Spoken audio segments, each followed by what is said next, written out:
Our story is called The Diamond Lens. It was written by Fitzjames O'Brien.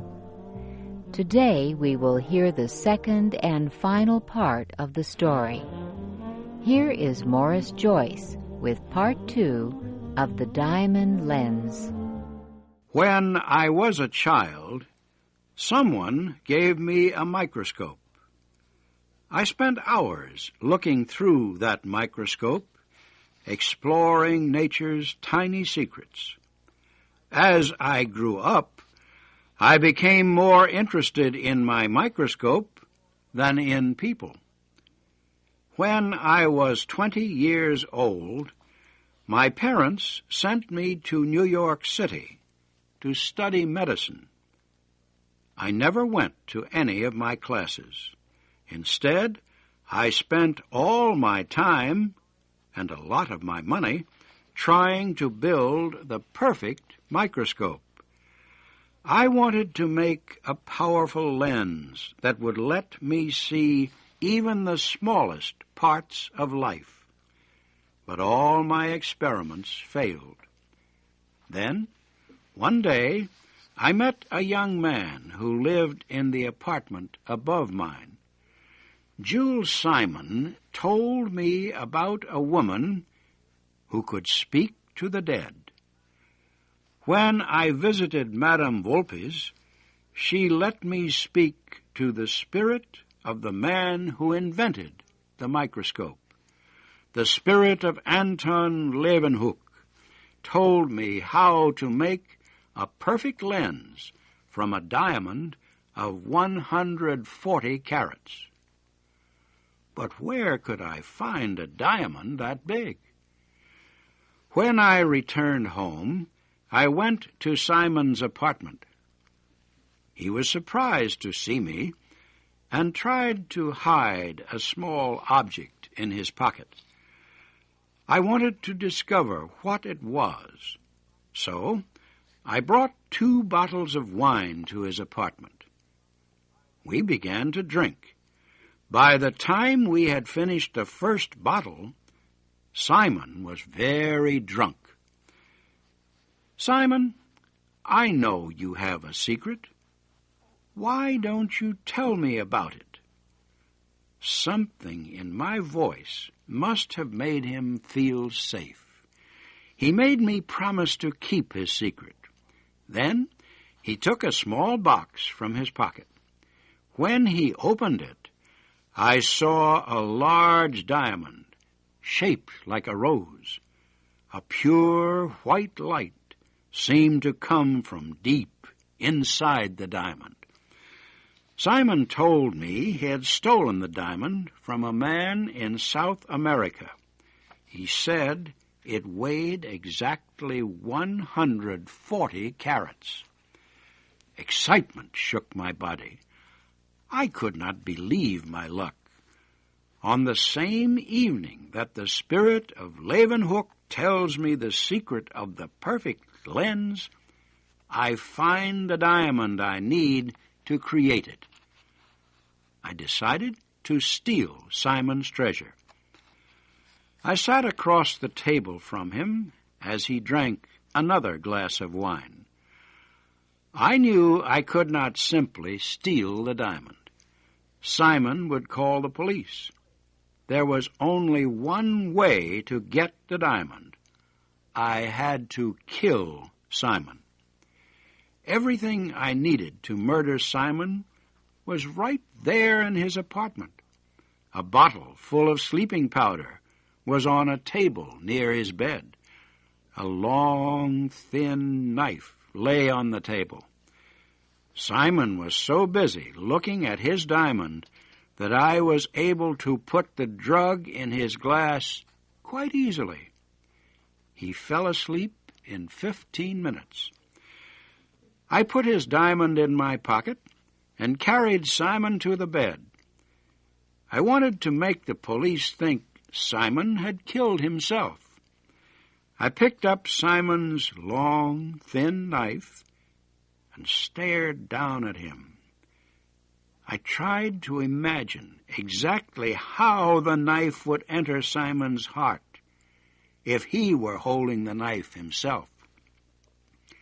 I pushed the knife deep into his heart. I heard a sound come from his throat, like the bursting of a large bubble. His body moved, and his right hand grabbed the handle of the knife. He must have died immediately. I washed our glasses and took the 2 wine bottles away with me. I left the lights on, closed the door, and went back to my apartment. Simon's death was not discovered until 3 o'clock the next day. One of the neighbors knocked at his door, and when there was no answer, she called the police. They discovered Simon's body on the bed. The police questioned everyone, but they did not learn the truth. The police finally decided Jules Simon had killed himself, and soon everyone forgot about him. I had committed the perfect crime.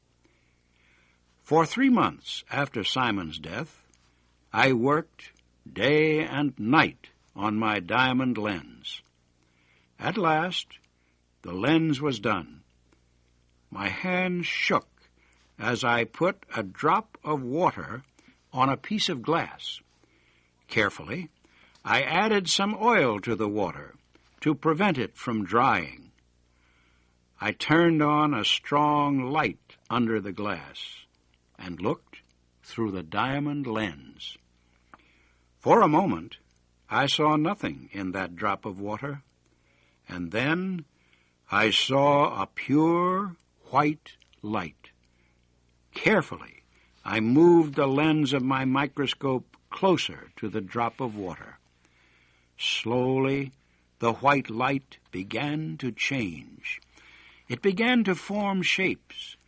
I could see clouds and wonderful trees and flowers.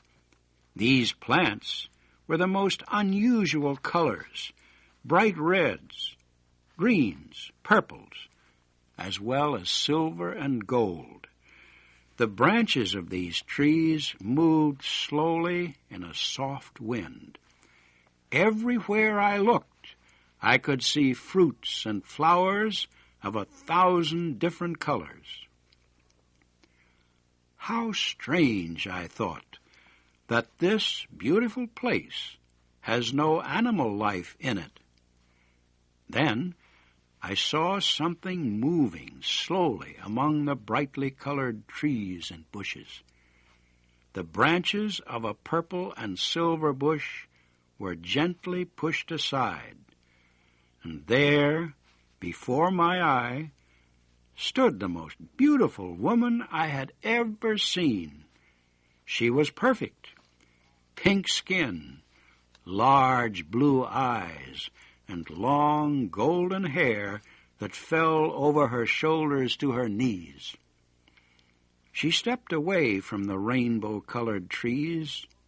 Like a flower, floating on water, she drifted through the air. Watching her move was like listening to the sound of tiny bells ringing in the wind. She went to the rainbow-colored trees and looked up at one of them. The tree moved one of its branches that was full of fruit. It lowered the branch to her, and she took one of the fruits. She turned it in her tiny hands and began to eat. How I wished I had the power to enter that bright light and float with her through those beautiful forests. Suddenly, I realized I had fallen in love with this tiny creature.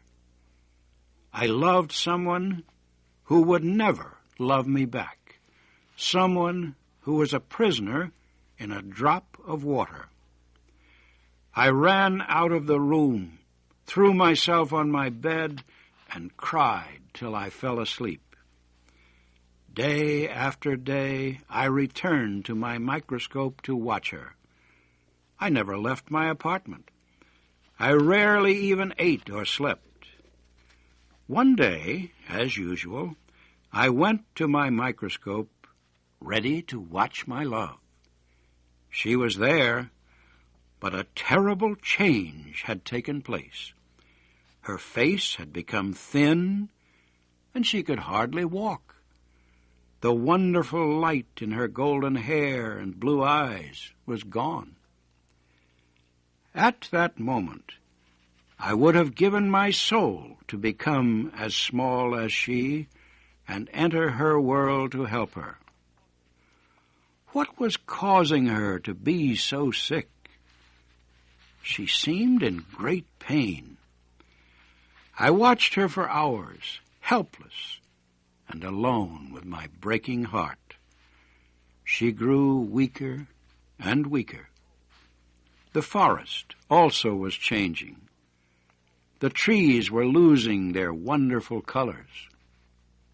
Suddenly, I realized I had not looked at the drop of water for several days. I had looked into it with the microscope, but not at it. As soon as I looked at the glass under the microscope, I understood the horrible truth. I had forgotten to add more oil to the drop of water to stop it from drying. The drop of water had disappeared. I rushed again to look through the lens.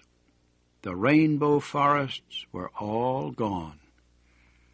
My love lay in a spot of weak light. Her pink body was dried and wrinkled. Her eyes were black as dust. Slowly, she disappeared forever. I fainted and woke many hours later on pieces of my microscope.